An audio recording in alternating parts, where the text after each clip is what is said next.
Hello, everybody, and welcome to the Nola Nerd movie review for The Dark Knight Rises. Warning, there will be spoilers, because you can't really talk about this movie without delving into some of the finer plot points. No. Oh, yeah. I'm Matt, I'm Chris. I'm Andy. and we are the Nola Nerds. And so let's just get right down to it. Did you enjoy the movie? Yes. And I think I enjoyed it more than I enjoyed Dark Knight. My God, yes, and I agree with Chris. For sure.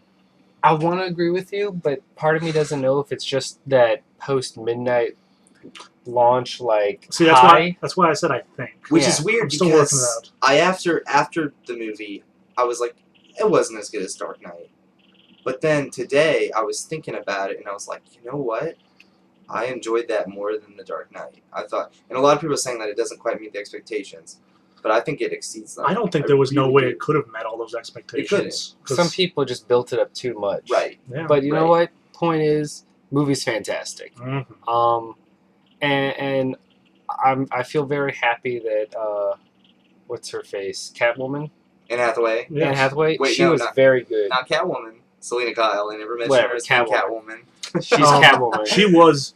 She was pretty perfect from the opening scene where she was talking about I didn't know that safe was uncrackable. Yeah. To even her leaving the party and then taking off all her Mhm. maid clothing bits. I mean, Super femme fatale. my favorite part about her being so great in the role was it's the second time Nolan just proved everyone wrong.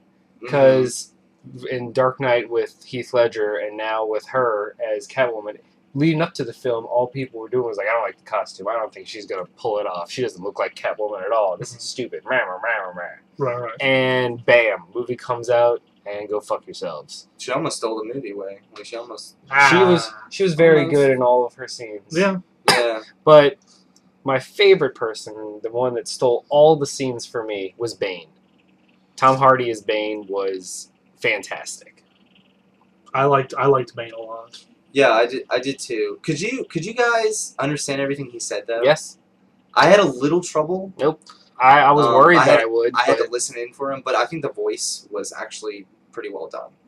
Yeah, I got pretty much all of it. There was a couple considering the times. mini controversy earlier on about how no one could understand him in the Well, they trailer, did change it. yeah, and you know what? It worked because I You could notice they understand made everything. They made it louder than anyone else. My favorite part about so. using Bane in the movie was just the fact that, especially after the last use of Bane in a major Mhm. movie, this is much closer to the comics, a much more formidable threat because he exceeds Batman physically, and he can match him mentally as well. Mhm. They changed it up a bit. I mean, in this universe, Bane was trained under Ra's al Ghul as a member of the League of League Shadows. of Shadows as well. So, and what I like about that is it gives him a good reason to know why Batman is Bruce Wayne.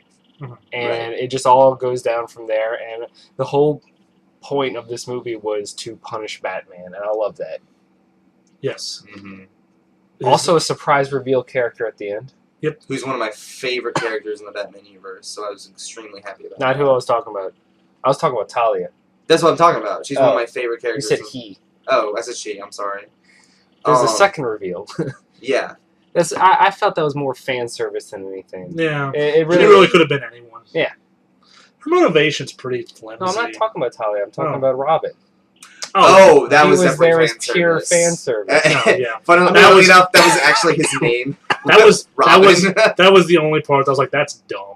Really? I liked Yeah. it. I liked didn't it. think it was I didn't dumb. like it. I mean, come on, that's such a cutesy fucking thing. It's like you should use your real name, Robin. I think that was like the only way they could have done it though. Yeah, I mean, what else was he gonna do? I Be thought like- I thought what they were gonna say is his name was Dick Grayson, but yeah, I would have been I was fine waiting with for that. that. but Robin, that's so cutesy. But see, the fact that his name is Robin and not like Dick Grayson or one of the established Robins is that he gets his own story, Yeah. and it's like a mix of all of them. He's the orphan, like Dick Grayson. Mhm. He's got the vengeance of Jason Todd, and he's got the detective skills of Tim Drake. Yeah. Yeah. I like it, and he had his own Oh no, arc. I liked his whole arc. He was It was just that one part I didn't like. Okay, fair enough. Agree to disagree. I liked it. I thought the whole last 5 minutes was just a really nice end, put a bow on it, nice little end cap to the trilogy. But it leaves it open for a possible No, not a sequel, but they it leaves rebooted it. it leaves it open for if someone wanted to, someone could do either a Nightwing movie or something with that character. They're rebooting it to go alongside Man of Steel. As they should, but but we'll let's see. What about you, Chris? What are your thoughts? As the movie as a whole? Yeah. This movie was almost 3 hours. I didn't feel it. Mhm. A lot of the other movies we've seen this year, I've been very critical of their length. I feel that a lot of movies have been overlong this year. I didn't feel that at all with this. It felt like they told everything and there was no wasted moments. There was a lot of good character moments, particularly with Jim Gordon. The two main ones are the scene with Joseph Gordon-Levitt in the townhouse when Bane reveals Gordon's true feelings about Harvey Dent. And the second is at the very end with Batman, his last scene with Batman, that I thought were just really good acting scenes, good character moments. Yeah. My only gripe with this film is the first act is very confusing because they don't tell you that it's been 8 years. They don't tell you that somehow he hurt his leg. They don't tell you that he's given up Batman. Like, they don't tell you any of this, and so They did tell you it was 8 Well, years. it's in media res though. Yeah. You But kind I of mean, come into it. you jump into it, and it takes you a while to get used to it and absorb all the information and apply it. And along that time, you're just going like, huh, okay.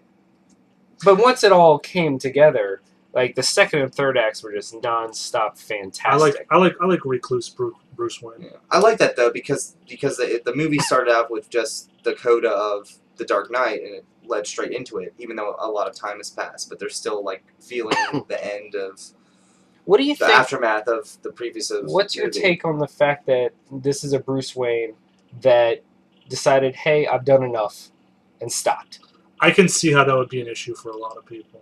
That I wouldn't say it bothered me because this is a different take on the character, and I can see why Nolan's Batman, after stopping the Joker and the Dent Law going into effect and all organized crime being shut down, he would be like, okay, I'm done. I lost my girl. Well, here's the best analysis I read on the internet was that basically the scene with the cops when they're charging all of Bane's forces, that's Batman fulfilling his primary mission of creating a legacy of people who were not afraid to stand up to crime.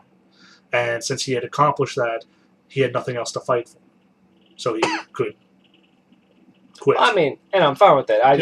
It's a unique twist on his character. Oh, no, because normally what you associate Batman with is the never stop, obsessiveness. Yeah, exactly. Yeah, no, and I can see why that would upset a lot of people. Have people been upset about that? Is that the main gripe? I heard a gripe that there wasn't enough Batman in the movie. And I mean, considering that for half the movie he had a broken back and had to retrain himself. Yeah. My only other gripe is Alfred. Yeah. That didn't feel right. He was underused a little bit. No, it's not that he was underused. I thought The fact that it's the fact that he Alfred left. would never leave. Right, that's it. That's what I'm saying. He left the story. Like, yeah. Alfred, who's done everything, like to the bitter end, and this is the only Alfred that's walked away ever. And this Alfred in this trilogy was a very bitter Alfred, though. Yeah. He was a very not. At the very least, we can say that he did it for good intentions. It's true. I mean, it does feel weird.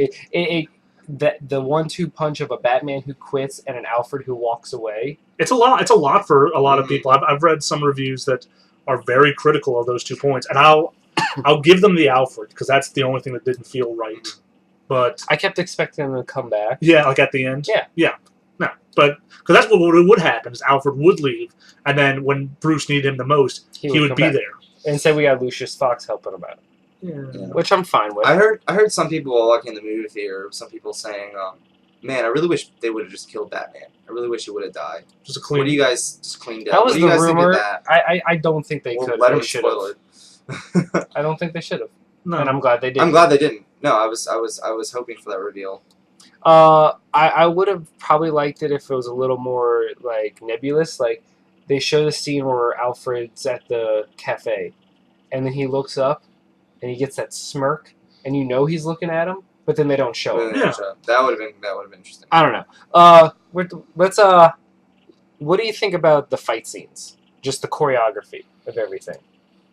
I liked them because I could follow them. I think that's a problem that the first one had, was that they were very close Shaky cams. cam. And the Dark Knight had Yeah. a little bit of that. The too. Dark Knight didn't have as much. I like the fight scenes. I like the scale of them too. Yes, Mhm. that was I really want to point out. I love the fact that this adapted two Batman stories: Nightfall. Nightfall and No Man's Land to an Mhm. extent. What about Legacy a little bit? Definitely more No Man's Land.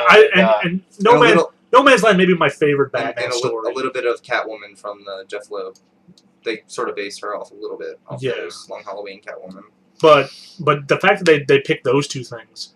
Can we talk about the greatest cameo of Cillian Murphy? Yes. Judge, jury, and Death or Exile. That was great. Mr. Crane himself, the Scarecrow, is the judge of this lawless city. Can we just say something though, that Bane's technique of giving false hope to the city in order to create more pain just for Batman, like he could have set off the nuke at any time, Yeah. but by letting the people think that they could help themselves, and then such a brilliant plan. I love that. It was. It's so cool. And Bane has my favorite line of the movie, and that was when I realized that I just love this interpretation of Bane so much, is when it's the scene where he's about to get his back broken and they're fighting, and Batman shuts off the lights because that's usually his power, and he's like, you've adapted to the darkness. I was born in it. You're like, the shadows betray you because they belong to me. Yeah. And then he just beats the awesome. shit out of him. I was like, ah. I love the fact that Batman's broken back was healed by some guy punching it repeatedly. Yeah. It's like, oh, your vertebrae's sticking out. Kabam! Pop, pop. I mean, that's something that you had to suspend your disbelief. You know what? I like Well, that. I didn't break his spine. I like that. His backbone. I like that more than the comic thing that he willed himself to walking. Yeah. Yeah. That's At least it was a doctor. yeah. Did you guys kind of get the slight reference to the Lazarus pit? It was not an immortal pit, but it was a pit, and that was kind of. I think that's what they're kind of going Oh for. no, I never. The No, pit prison. I didn't get that. no, isn't that an adaptation of what Santa Bane was Prisca. from? Yeah, Santa Prisca prison. Yeah, the prison. I don't know. I didn't get the. Kind of that, I like kind of that vibe. I like that they kind of twisted Bane's origin. Yeah. A little bit. Mm-hmm. But I mean, what I love is that they tied the whole trilogy together. The fact that Bane is associated with Ra's al Ghul, but was also associated with Talia, and he was her protector, and Talia's dad was Ra's al Ghul, and he was a mercenary, and the way it all tied in was all the way back to movie one. Mm-hmm. Yeah, was that was fantastic. Yeah, I think the strongest point of this is that it tells one big cohesive story. Yeah, I mean, it's a full trilogy. Fully I mean, realized. the Yeah, people that went to go see this entire marathon got one fantastic movie from start to finish. Like, and someone made the point online that much like Star Wars sort of blurs together, this trilogy will also blur together as one big story too, which is awesome. what about Christian Bale himself? I mean, he actually spent more time as Bruce Wayne than any other movie. Mm-hmm. I think he pulled it off nicely, just playing the Bruce Wayne part. Because it's not something he had much time to do before. Yeah, I mean, he was. To be honest, I didn't even feel like he was in it a whole lot. Like when I think about specific It scenes, was an ensemble. I can think of like cast. maybe 5 scenes that he was in. There was 2 protagonists in this movie. Yeah. Yes. And like Blake and Bruce. he's fine. Yeah. But but it's not his movie. All right, well, I guess we're going to have to, our time's winding down. Let's go bit by bit and just say what your opinions of the movie. I'm going to give it like a 90. This is definitely a day one purchase for me. And I'll probably end up seeing it again in the next couple of weeks. I want to see it again. It's a great film. Love it. What's your score? Oh, 95. I thought the acting was fantastic across the board. The writing was incredible. Cinematography, the choreography, Hans Zimmer's score was extremely well done. It felt like an end, and you don't get that very often in superhero movies, a definitive end. I give this a 9.5. This is a definite day one purchase, and we urge you all to go see it. The Nola Nerd Podcast gives this 6 thumbs up. Yeah! But yeah, no, in all seriousness, if you are any bit of a fan of Batman Begins or Dark Knight, this is a no-brainer. Agreed. I really think he should have called it Dark Knight Begins or something. It just seems so discordant. The All right, Dark Knight Begins. and